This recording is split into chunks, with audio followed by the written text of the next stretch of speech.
सब लोग लगाया वो जी पादरिया ने समझा वो जी।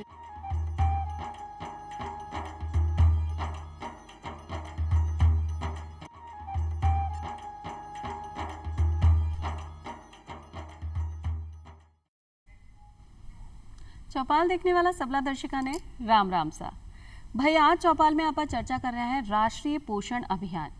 राष्ट्रीय पोषण अभियान के अंतर्गत 1 सितंबर से लेकर 30 सितंबर तक मनाया जा रहा है राष्ट्रीय पोषण महीनों महिला एवं बाल विकास विभाग की तरफ से।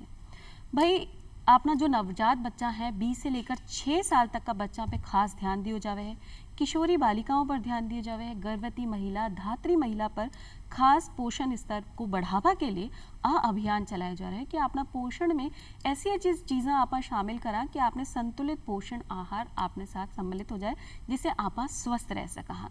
क्योंकि अगर आप पोषित भोजन नहीं लेवांगा तो आपने स्वास्थ्य पर सीधो सीधो प्रभाव पड़ेगा। और जिया कि आपने भारत देश में पोषण की दर में मतलब कुपोषण की दर में तो कमी आई है, लेकिन फिर भी अभी भी बहुत सारा टाबर या बड़ा बुजुर्ग भी जो कि कुपोषण का शिकार है। इस सबने दूर करवा के लिए आपने जो राष्ट्रीय पोषण महीनों चलाया जा रहा है इनमें सारी जानकारी लेकर आया है कि एक कार्यक्रम में के हो सके क्या आपना खान पीन में आप ऐसी चीज़ें शामिल करा कि आप स्वस्थ रह सका। और चर्चा करवा के लिए पधारी हैं डॉक्टर मंजू यादव जी जो कि संयुक्त परियोजना समन्वयक हैं पोषण अभियान ICDS विभाग से। डॉक्टर साहब आपको बहुत बहुत स्वागत है चौपाल में। धन्यवाद। बी के साथ ही पधारी हैं शिशु पोषण विशेषज्ञ वीणा तिवारी जी। वीणा जी थाको भी बहुत बहुत स्वागत करा हाँ चौपाल में। जी कि आज आप चर्चा कर रहे हैं कि 1 सितंबर से 30 सितंबर तक जो आपनो राष्ट्रीय पोषण महीनों चलाया जा रहा है, तो डॉक्टर साहब सबसे पहले आपसे आप पूछना चाहूँ कि जो पोषण माह है बी का आयोजन का उद्देश्य काई है? पोषण माह मनाने के पीछे सरकार का मुख्य उद्देश्य ये होता है कि हम जो समाज के अंदर कुपोषण फैला हुआ है महिलाओं में बच्चों में, इसको दूर करने के लिए कैसे एक रणनीति बनाकर सारे मिलकर और उसके लिए प्रयास करें, एक मुहिम की तरह प्रयास करें। तो कोई ना कोई एक महीना हमने इसके लिए निर्धारित किया है जो सितंबर माह को चयनित किया गया है, जिसमें हम नियोजित तरीके से गतिविधियां करते हैं। इसलिए हम इसको राष्ट्रीय पोषण माह का नाम देते हैं और ये 5वां राष्ट्रीय पोषण माह हम इस बार सितंबर 2022 में मना रहे हैं। तो जब पोषण को महीनों चल रहा है तो आप भी जान लिया कि भाई पोषण से का मतलब है। तो वीणा जी थे बताओ कि भाई पोषण ने आप क्या परिभाषित कर सका, एक संतुलित पोषण आहार के है? हाँ पूजा जी, पोषण से हमारा तात्पर्य ये है कि हम किसी भी मनुष्य के शरीर को ऊर्जा और शक्ति की आवश्यकता होती है, चाहे बच्चे हों, चाहे किशोर हों, चाहे बुजुर्ग हों। तो हमारा भोजन एक ऐसा पोषित भोजन होना चाहिए जिसमें कि उस ऊर्जा और शक्ति के लिए उसको पूरा पोषण मिल जाए। तो इस वजह से हमारी को पोषण में इस तरीके का खाना खाना चाहिए कि उस खाने से शारीरिक विकास भी पूरा हो, हमारे शरीर को पूरी शक्ति मिले, पूरी ऊर्जा मिले और हम पूरा कार्य अपना अच्छे से कर पाए। जी, तो भाई आपने जो भोजन है वी में सारी चीज़ें सम्मिलित हो जिससे आपने संतुलित पोषण आहार आपने मिल सके। हाँ। डॉक्टर साहब जो अपनो आंदोलन है बी में आम आदमी की भूमिका हो सके है? जैसा कि मैंने अभी आपको बताया कि कोई एक महीना हमने निश्चित किया जिसमें हम ऐसी गतिविधियां कर रहे हैं जो कि पूरे जनमानस को पोषण के लिए संवेदनशील कर दे। तो इसलिए सितंबर माह में हमने इतनी सारी एक्टिविटीज़ निर्धारित की हैं, छोटी छोटी गतिविधियां जो हमारे गांव, ढाणी, आंगनवाड़ी स्तर पर, ग्राम पंचायत पर, तो वो केवल महिला और बाल विकास विभाग के साथ ही नहीं है, सारे विभागों के साथ मिलकर है। और हर एक बच्चा, महिला, बड़े बुजुर्ग, परिवार के हर सदस्य की उसमें भागीदारी है। इसलिए हम इसको कह रहे हैं कि एक जन आंदोलन का रूप ले रहा है। मतलब हर आदमी अपनी सोच से, अपने कार्यों से, अपनी छोटी छोटी गतिविधियों से पोषण को समाज का एक महत्वपूर्ण मुद्दा बना रहा है। इसलिए हम इसको एक जन आंदोलन कह रहे हैं जिसमें आप, हम, विभाग, बहुत सारे विभाग और जनता हमारे साथ मिलकर उन गतिविधियों के माध्यम से समाज में एक जागरूकता का माहौल पैदा कर रही है कि पोषण केवल विभाग का विषय नहीं है, ये हमारा आपका अपना विषय है, ये पूरे समाज का विषय है। इसलिए जन आंदोलन बनाना आवश्यक है। जी, तो हर व्यक्ति की भागीदारी में होनी चाहिए कि अगर मैं खुद चाहूँ तो अपना स्वास्थ्य की देखभाल कर सकूँ और जब जानकारी मुझे है तो मैं आगे भी जानकारी पहुँचा सकूँ। वाणी जी, जहाँ आप पोषण की बात करी है, तो अगर कोई व्यक्ति ने सही पोषण नहीं मिल रहा है यानी संतुलित आहार नहीं मिल रहा है तो भी का नुकसान के हो सके? सबसे पहले तो हम यही कहना चाहेंगे कि संतुलित भोजन नहीं मिल रहा है उसको, तो छोटे बच्चों से हम शुरू करें तो उनका शारीरिक विकास, मानसिक विकास अवरुद्ध हो जाएगा। इसी प्रकार से यदि हम किशोरावस्था में लें तो उन लोगों की जो किशोरावस्था के हिसाब से उनको आगे बढ़ना है, प्रजनन शक्ति है, उन सब पे प्रभाव पड़ेगा। इसी प्रकार से किसी भी एज ग्रुप में यदि पोषण अवरुद्ध रहता है तो व्यक्ति के शारीरिक थकान होगी, उसका मानसिक विकास सही नहीं रहेगा और काम करने में मन नहीं लगेगा। हर प्रकार से उसकी जो एक्टिविटीज़ हैं वो अवरुद्ध हो जाएंगी जी। तो इसलिए पोषण का ये है कि हम अवेयर, जैसे कि आप बता रहे हैं पोषण माह है, पोषण माह के दौरान हमारा स्पेशली ये जो जागरूकता का जो अभियान चलता है इस माह में, यही एक जागरूकता है कि आपके घर में, आपके क्षेत्र में, आपके समाज में जो उपलब्ध है उससे ही आपका परिवार एक पूरा पोषण ले सकता है। जैसे कि मैं आपको बताना चाहूँगी कि एक हमारा नारा है कि चाहे छोटा बच्चा हो, चाहे किशोरी हो, चाहे गर्भवती हो, चाहे धात्री हो, उसकी जो खाने की थाली होनी चाहिए वो तिरंगी होनी चाहिए। जैसे हमारा तिरंगा होता है उसी तरीके से हमें अपनी थाली में तिरंगा देखना चाहिए कि उसके अंदर ऑरेंज कलर होना चाहिए, ग्रीन कलर होना चाहिए, वाइट कलर होना चाहिए। फिर हम अवेयरनेस में इन सब चीज़ों को आगे लेके जाते हैं कि ऑरेंज कलर में वो क्या क्या खा सकती है, उसके परिवार में, उसकी पोषण वाटिका में, उसके गांव में क्या उपलब्ध है, वाइट में वो क्या खा सकती है, उसके परिवार में, उसके घर में क्या उपलब्ध है, और ऑरेंज में वो क्या खा सकती है। तो मतलब इस तरीके से उस पूरे बंच को बनाया गया है कि जब ये बातें आगे जाती हैं तो सामने कम्युनिटी को समझ में आता है कि हाँ हम ये कर सकते हैं। तो इस प्रकार से इस अभियान, इस पूरे माह में अलग अलग एक्टिविटी से इस तरीके के नारे, इस तरीके की अवेयरनेस हम आगे लेके जाते हैं जिसको पूरे साल फिर फॉलो किया जाए। जी, जब आपने बात छेड़ ही दी है पोषण की कि तिरंगी थाली अपनी होनी चाहिए, रंगीन, हर रंग की अपने पास भोजन होना चाहिए, तो आपसे आप भी जानना चाहा कि भाई जो आपने 3 रंग की बात करी है कौन कौन सी चीज़ें शामिल हो सकती? हाँ, जैसे कि मैं आपको बताना चाहूँगी, तिरंगे अपने झंडे के अंदर 3 कलर हैं। सबसे पहले मैं लेती हूँ ऑरेंज कलर। जैसे ऑरेंज कलर में हमारी सारी दालें आ जाएंगी और ऑरेंज कलर की सब्जियाँ आ जाएं, मतलब ऑरेंज कलर की सब्जियाँ आ जाएंगी, नारंगी कलर की, और फल फ्रूट्स आ जाएंगे। सफ़ेद के अंदर हमारे दूध और दूध से बने हुए पदार्थ आ जाएंगे, चावल आ जाएगा और दूसरे जो पदार्थ हम खा सकते हैं वो सारे आ जाएंगे। हरे में सारी हरी पत्तेदार सब्जियां आ जाएंगी, फ्रूट्स आ जाएंगे। तो इस प्रकार हमने एक जिसे कहते हैं ना कि एक ये नारा ऐसा दिया है, एक ऐसा पॉइंट बताया है कि तिरंगा, जैसे कोई अपनी थाली लेके बैठे और उसने यदि ये बात सुनी है तो वो देखेगा कि क्या मेरे 3 कलर इस थाली में पूरे हो रहे हैं कि नहीं हो रहे हैं। एक बार वो सोचने के लिए होगा, तो हो सकता है कि वो छाछ लेके नहीं बैठा या दूध लेके नहीं बैठा, अरे सफ़ेद रंग मिसिंग है, तो मे भी कि उसके घर में हो उस टाइम और वो मंगा के उस चीज़ को पूरा कर ले। जी, तो एक बार अपने जहन में एक चीज़ आ गई है कि हर रंग को खानो आपनो पोषण आपने शरीर में जाना चाहिए, तो जरूरी नहीं है एक बार में ही खाओ, थाली में ही खाओ। जे कि सुबह उठ के दूध दही को इस्तेमाल किया जा सके है, दाड़ा ले सका, अपना जितना भी फल फ्रूट है वो अपनी पोषण में शामिल कर सका, हरी पत्तेदार सब्जी है, तो इसे आपनो संतुलित भोजन हो सके है और इसे आप स्वस्थ भी रह सका। जब अभियान है और जन आंदोलन की बात करी डॉक्टर साहब आपने, तो कौन कौन सी गतिविधियां ऐसी हो गए हैं कि लोगों ने इनके बारे में जागरूकता मिले हैं? पूजा जी, जैसा हम इस सितंबर माह को एक थीम के साथ मना रहे हैं, हर बार हमारे जो पोषण अभियान की जो हम सितंबर माह को मनाते हैं तो उसकी एक स्पेशल थीम होती है। तो इस बार की हमारी थीम है सशक्त सबल नारी, जी, साक्षर बच्चा और स्वस्थ भारत।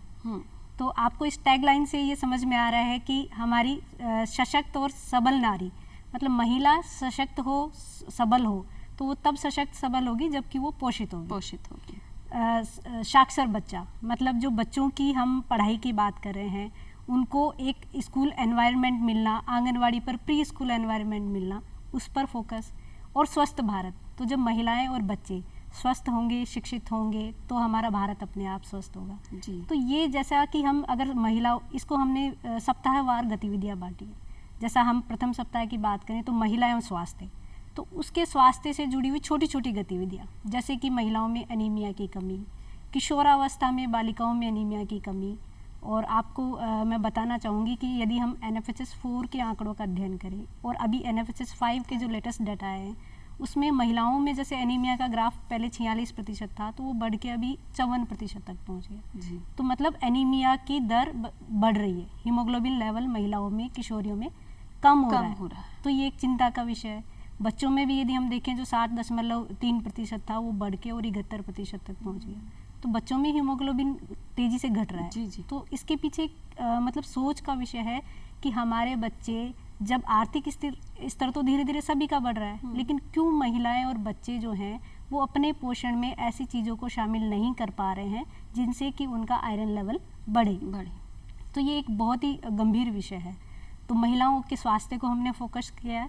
दूसरे सप्ताह पे यदि हम जाएं तो साक्षर बच्चा, मतलब बच्चों को आंगनवाड़ी केंद्र पर तो खेल खेल में शिक्षा उपलब्ध करानी। इसके साथ ही हम विद्यालय में देखें कि बालिकाओं को बच्चों को मास्टर शेफ प्रतियोगिता कराना, उनके लिए न्यूट्रिशन रेसिपीज़ करवाना, तो बच्चे खुद सीखेंगे कि हम पौष्टिक क्या बना सकते हैं।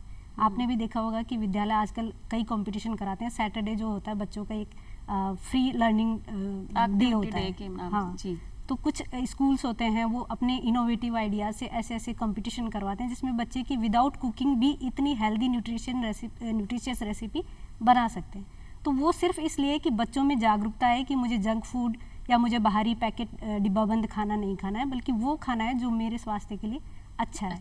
तो स्कूली स्तर से यदि हम बच्चों को ये सिखा देंगे कि आपके स्वास्थ्य के लिए क्या चीज़ ज़्यादा अच्छी है और आपको क्या खाना है, तो वो आगे चलकर उनके दिमाग में वो चीज़ें स्थायी रूप से बनती जाती हैं। तीसरी बात हम करें कि हमारे यहाँ पे जो वाटर कंजर्वेशन है या आंगनवाड़ी सेंटर्स पर जो रेन वाटर हार्वेस्टिंग सिस्टम है, क्योंकि आप भी जानते हैं कि राजस्थान इतना बड़ा प्रदेश है, पानी की लगातार कमी होती जा रही है। तो पानी के प्रति जो संवेदनशीलता है उसको जागृत करना, हमारे बच्चों को, हमारी महिलाओं को जल प्रबंधन सिखाना और वाटर बॉर्न डिजीज़ क्या हो सकती हैं, कैसे हमें हाइजीन मेंटेन करना है, ये सब चीज़ें हम इस पोषण माह के दौरान, जैसे हमारे पंचायती राज विभाग हैं, PHED विभाग है, इन सब के साथ मिलके स्कूली, जैसे मैंने भी साक्षर बच्चे की बात की, तो स्कूल शिक्षा विभाग की उसमें महत्वपूर्ण जिम्मेदारी है। और चौथा जो सप्ताह होगा वो हमारा फोकस्ड होगा कि जनजातीय बाहुल्य जो हमारे ज़िले हैं वहाँ पर उनका जो लोकल फूड है, स्थानीय खाद्य विविधता को हम प्रमोट करेंगे, जिसमें मिलेट आधारित रेसिपीज़ को हम कैसे यूज़ कर सकते हैं। तो आपने देखा कि स्टेप बाय स्टेप हमने उन सारे कोर इश्यूज़ को कवर किया है जो कि बच्चों में और महिलाओं में पोषण को बढ़ाने के लिए कारगर हो सकते हैं। अब ये सारी गतिविधियां होंगी कहाँ? तो इसके लिए हमने एक बेसिक प्लेटफॉर्म जो तय किया है वो किया है पंचायत को, क्योंकि आप भी जानते हैं कि गाँव में पंचायत सबसे बड़ी ऐसी सभा होती है जहाँ पर कि हमारे गाँव का हर पुरुष, महिला, बच्चे सबकी भागीदारी होती है। तो वहाँ से इसकी शुरुआत हम करके और इन मैसेजेस को छोटे छोटी गतिविधियों के रूप में हमारे जो विभाग हैं, जैसे शिक्षा विभाग है, पंचायती राज विभाग है, सूचना और प्रसारण मंत्रालय के माध्यम से इन एक्टिविटीज़ को लंबे स्तर तक पहुंचाना। अभी छोटे छोटे कार्यक्रम ऐसे होंगे जिनकी की जानकारी जब मीडिया में, अखबार, समाचार पत्र, मीडिया के माध्यम से लोगों में जाएंगे तो लोग पढ़ेंगे, सेंसिटिव होंगे। तो ये सारी गतिविधियां मिलके हम पोषण माह के रूप में ऐसा मतलब जो गतिविधियां करते हैं उनके लिए फिर हमने एक जन आंदोलन डैशबोर्ड डेवलप किया हुआ है। मतलब आपके ज़िले में जहाँ भी जो भी गतिविधि आप पोषण से संबंधित कर रहे हैं उसकी प्रविष्टि आप फोटो जानकारी के साथ जब आप उस डैशबोर्ड पे डालते हैं, तो जब हम पूरा ये माह का आयोजन कर चुके होंगे तब आप देखेंगे कि पूरे भारत में लाखों की संख्या में प्रविष्टियाँ ऐसी आती हैं कि छोटे छोटे योगदान से हमने कैसे इस मुहिम को बहुत बड़ा रूप दे दिया है। तो भाई सही बात है कि पहले शुरुआत अपने महिलाओं से करनी चाहिए कि अगर महिला का स्वास्थ्य सही है तो वो आप ना सक्षम हो सके है, सशक्त हो सके। टावरा की बात आई कि अगर वो विद्यालय भी जा रहे हैं या छोटा टावर है, आंगनबाड़ी में भी जा रहे हैं, अच्छा पोषण ले रहे हैं, तो इनको मानसिक जो विकास है वो भी अच्छा हो जाएगा और शारीरिक विकास भी सही तरीका से होगा।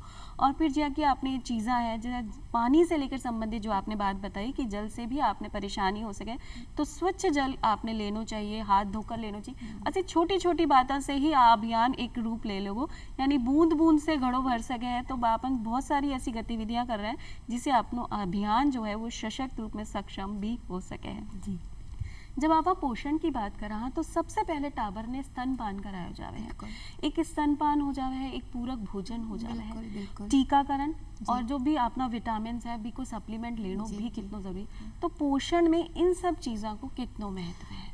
देखिए मैं आपको यहाँ पे ये बताना चाहूँगी कि जैसे ही बच्चा एक गर्भवती के गर्भ में आता है तभी से उसको एक उचित पोषण की आवश्यकता होती है। तो हम गर्भावस्था में गर्भवती के उचित पोषण की बात करते हैं कि समय पे गर्भवती की सारी जांचें पूरी हों, जो कि आंगनवाड़ी केंद्र पे भी जाके वो करवा सकती है और पीएचसी सीएचसी पे भी जाके करवा सकती है, जिसमें कि गर्भ में जो उसके बच्चा है, जो भ्रूण है, उसका वजन बढ़ रहा है कि नहीं बढ़ रहा, उसकी पूरी बच्चा गर्भ में अच्छे से डेवलप हो रहा है कि नहीं हो रहा है। साथ ही आंगनवाड़ी केंद्रों पर उससे पोषण से संबंधित कुछ काउंसलिंग सत्र भी होते हैं जिसमें उसके खान पान के बारे में बताया जाता है। मैं आपको बताना चाहूँगी कि एक गर्भवती का 10 से 12 किलो वजन अपने पूरे गर्भावस्था में जरूर बढ़ना चाहिए, जिससे कि वो एक स्वस्थ 2.5 किलो के बच्चे को जन्म दे सके। इसके साथ ही बहुत ज़रूरी है कि एक गर्भवती एक स्वस्थ बच्चे को जन्म दे, साथ ही वो जन्म के बच्चा जब प्रसव हुआ है, प्रसव के 1 घंटे के अंदर ही उस बच्चे को माँ का पहला पीला गाढ़ा दूध अवश्य दे, जिसको कि कोलोस्टॉम कहते हैं। जी जी। ठीक है, वो हम तो ये कहेंगे कि आज का एक नारा है और बच्चे का पहला टीकाकरण है कि माँ का पहला पीला गाढ़ा दूध उस बच्चे को 1 घंटे के अंदर अंदर प्रसव के बाद मिल जाए, क्योंकि उससे क्या बच्चे को बहुत सारे ऐसे रोग हैं जिससे लड़ने की क्षमता उसके अंदर आती है और वो इस एनवायरनमेंट में एकदम से संक्रमित नहीं होता है। साथ ही 6 महीने तक केवल स्तनपान, एक्सक्लूसिव ब्रेस्ट फीडिंग, मतलब कि हमें केवल 6 महीने तक माँ का दूध पीना चाहिए बच्चा, माँ केवल बच्चे को अपना दूध पिलाए, इवन पानी भी नहीं पिलाना है। 6 महीने तक केवल ब्रेस्ट फीडिंग, पानी भी नहीं। फिर इसके बाद जैसे ही बच्चा 6 महीने पूरा करके 7वें महीने में प्रवेश करता है तो बच्चे का जैसे जैसे शरीर बढ़ रहा है, उसका मानसिक विकास भी हो रहा है, तो उसके माँ का पोषण जो 100% उसका पोषण 6 माह तक मिल रहा था, अब उसको वो पोषण कम पड़ता है। तो ऊपरी आहार, तो समय पे ऊपरी आहार का शुरुआत होना भी बहुत ज़रूरी है। तो 7वें माह के प्रारंभ से ही बच्चे को ऊपरी आहार से इंट्रोड्यूस करा देना चाहिए। इसके लिए देखिए सरकार ICDS डिपार्टमेंट अन्नप्राशन दिवस रखती है कि जो आंगनवाड़ी केंद्र पे जो बच्चे 6 माह पूरा करके 7वें माह में प्रवेश करते हैं, उन सभी बच्चों का आंगनवाड़ी कार्यकर्ता दीदी, आशा दीदी और सहायिका दीदी सब लोग मिलके उस बच्चे का अन्नप्राशन कराते हैं, मतलब उस बच्चे का मुंह झूठा कराते हैं कि एक्सक्लूसिव ब्रेस्ट फीडिंग अब पूरी हो गई है। उस बच्चे को माँ के दूध के साथ ऊपरी आहार जो कि उस परिवार में घर में जो भी उपलब्ध है उस बच्चे का पोषण पूरा करें, उसी से उस बच्चे का अब जो शारीरिक विकास हो रहा है वो संपूर्ण होगा। तो हमारा ये है कि 2 वर्ष तक बच्चे को स्तनपान, साथ ही उम्र के साथ जैसे जैसे बच्चा जैसे 8 महीने का होगा, 9 महीने का होगा, 1 साल का होगा, तो उस बच्चे को उस उम्र के हिसाब से घर का बना हुआ भोजन भी जरूर दी, धीरे धीरे शुरुआत की जाए। इसी से उसका शारीरिक विकास भी संपूर्ण होगा और उसी से उसका मानसिक विकास में भी फर्क पड़ेगा। जी, तो भाई स्तनपान तो बहुत ज़्यादा ही ज़रूरी है और साथ ही साथ 7वां महीना से जो आप पूरक पोषण देवा हाँ आपने घर के बनोड़ो थोड़ा थोड़ा खानो दे सका। जी वाणी जी, एक प्रश्न आवा है कि कई महिलाएं अपना घर के साथ साथ बाहर जाकर भी काम कर रही है, हाँ। अपना टाबर ने भी संभाल रही है, तो 6 महीना के बाद कई बार स्तनपान छुड़वा दिया जाए। हाँ। तो कम से कम 6 महीना जरूरी है और अगर ज्यादा से ज्यादा समय तक करा सकें तो वो कितना समय? देखिए मैं तो एज एक कार्यकर्ता या फिर विशेषज्ञ कुछ भी माने आप, मैं यही कहना चाहूँगी कि 6 महीने तक एक्सक्लूसिव, 2 वर्ष तक 7 माह से ऊपरी आहार शुरू करने के बाद 2 वर्ष तक बच्चे को स्तनपान भी माँ जरूर कराए, क्योंकि 2 वर्ष तक बच्चे को माँ के दूध से कई प्रकार के पोषक तत्व हैं जो प्राप्त होते हैं। जी। तो जो महिलाएं कामकाजी हैं, अपन गांव में भी देखें, जो महिलाएं, हर महिला आज के टाइम में कामकाजी है, चाहे वो खेत पे काम करने जा रही है, चाहे वो घर का भी काम कर रही है, कुछ भी काम कर रही है, कामकाजी महिला भी क्योंकि देखिए माँ का दूध इतना पौष्टिक और इतना बलवान होता है कि माँ का दूध यदि उसने माँ ने स्तन से दूध निकाल के एक किसी शीशी में भर के रख दिया तो 6 से 8 घंटे तक वो दूध कुछ खराब नहीं होता है। तो एक कामकाजी महिला यदि कहीं जा रही है और उसको लग रहा है पीछे से बच्चे की दादी नानी या घर पे और कोई केयर टेकर है जो संभाल कर रहा है बच्चे की, तो अपने बच्चे के लिए दूध निकाल के रख के जा सकती है। वो सामान्य तापमान में वो दूध 6 घंटे तक खराब नहीं होगा, और यदि घर में फ्रिज है तो वो दूध 12 घंटे तक खराब नहीं होगा। तो देखिए माँ के दूध में तो इतनी शक्ति होती है। जी, एक तरह से संतुलित भोजन आपने माँ का दूध ने कह सका। तो भाई कम से कम 6 महीना तक तो आपने अपने टाबर ने स्तनपान कराना ही और चाहिए। पानी भी नहीं पिलाना। पानी भी जरूरी नहीं है, स्तनपान के आगे तो कोई चीज की जरूरत ही नहीं। और 7वां महीने से आप पूरक पोषक आहार शुरू मैं कर यहाँ सका पे है। एक आपको पूजा जी बीच में इंटरप्ट करके बताना चाह रही हूँ, क्योंकि पानी इसलिए जरूरी नहीं है क्योंकि माँ के दूध से ही बच्चे की प्यास भी बुझ जाती है। जी जी। जब माँ को ये लगे कि मेरे बच्चे को, जैसे गर्मी का मौसम आता है तो माँ ही होती है कि मेरे बच्चे को थोड़ी सी प्यास लगी है, मैं थोड़े से इसके होंठ गीले कर देती हूँ, पर ज़रूरत नहीं है। माँ के दूध में 6 महीने तक 100% पोषण है। पानी की भी प्यास बच्चे की माँ का दूध बुझा देती है। तो स्तनपान अपने लिए सबसे ज्यादा जरूरी है अगर आपना टाबर ने कुपोषण से आपने बचाना है। बिल्कुल बिल्कुल। डॉक्टर साहब आपसे एक सवाल करना चाहा कि भाई बहुत सारी योजनावां भी आपको विभाग चलावे है और खास करके आम महीना को मद्देनजर रखते हुए भी बहुत सारी योजना, तो ऐसी कौन कौन सी योजनाएं जो आम जन के लिए लाभदायक हो सके हैं? पूजा जी, विभाग के रूप में हमारे महिलाओं और बच्चों को केंद्रित करके हमने बहुत सारी योजनाएं चला रखी हैं, जिसमें मुख्य रूप से मैं बात करना चाहूँगी कि हमारे आंगनवाड़ी केंद्र पर 6 साल तक के बच्चों को हम शाला पूर्व शिक्षा उपलब्ध करवाते हैं। मतलब खेल खेल में उनको लर्निंग कराना। और महिलाओं के लिए जिसमें गर्भवती और धात्री महिलाएं हैं और 6 साल तक के बच्चे हैं, उनको हम पूरक आहार उपलब्ध कराते हैं। मतलब पूरक पोषाहार के रूप में हम उनको आंगनवाड़ी केंद्रों के माध्यम से micronutrient fortified supplementary food available करा सकते। आपने भी देखा होगा कि गाँव में आंगनवाड़ी केंद्र पर जो पंजीकृत होते हैं उनको माह में एक बार हम लोग पोषाहार के पैकेट उपलब्ध कराते हैं। तो वो इसलिए कि घर के खाने के अलावा भी उनके शरीर में जो पोषक तत्वों की पूर्ति होनी चाहिए, यदि वो नहीं हो पाती है तो विभाग के दिए गए पूरक पोषाहार का उपयोग करके वो पूर्ति कर सकते हैं। जी।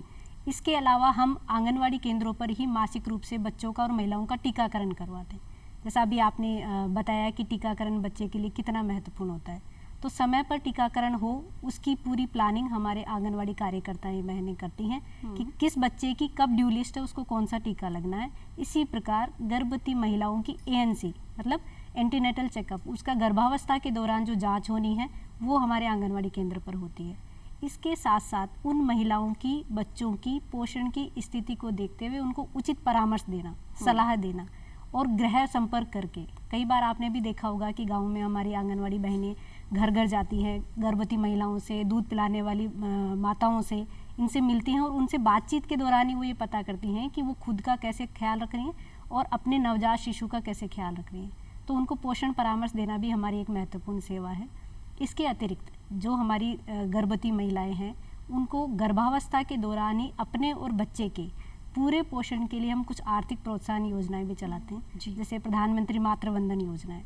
तो आप आंगनवाड़ी केंद्र पर रजिस्ट्रेशन कराते हैं, उसके बाद में आपको 5,000 की आर्थिक सहायता उस महिला को मिलती है प्रथम संतान के समय।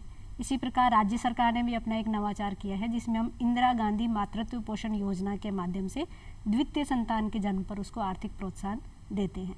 तो ये तो आर्थिक प्रोत्साहन की स्कीम हो गई। इसके अतिरिक्त हमारे विभाग में ही जो महिला अधिकारिता विभाग है उसके माध्यम से महिलाओं को सशक्त करने के लिए उनको आर्थिक रूप से लोन उपलब्ध कराने की योजना चल रही है। इसके अलावा उनको कंप्यूटर प्रशिक्षण देना और उनको RSCIT का कोर्स कराना, और ये बहुत सारी योजनाएं, महिला उत्पीड़न से बचाने के लिए उनको काउंसल करना।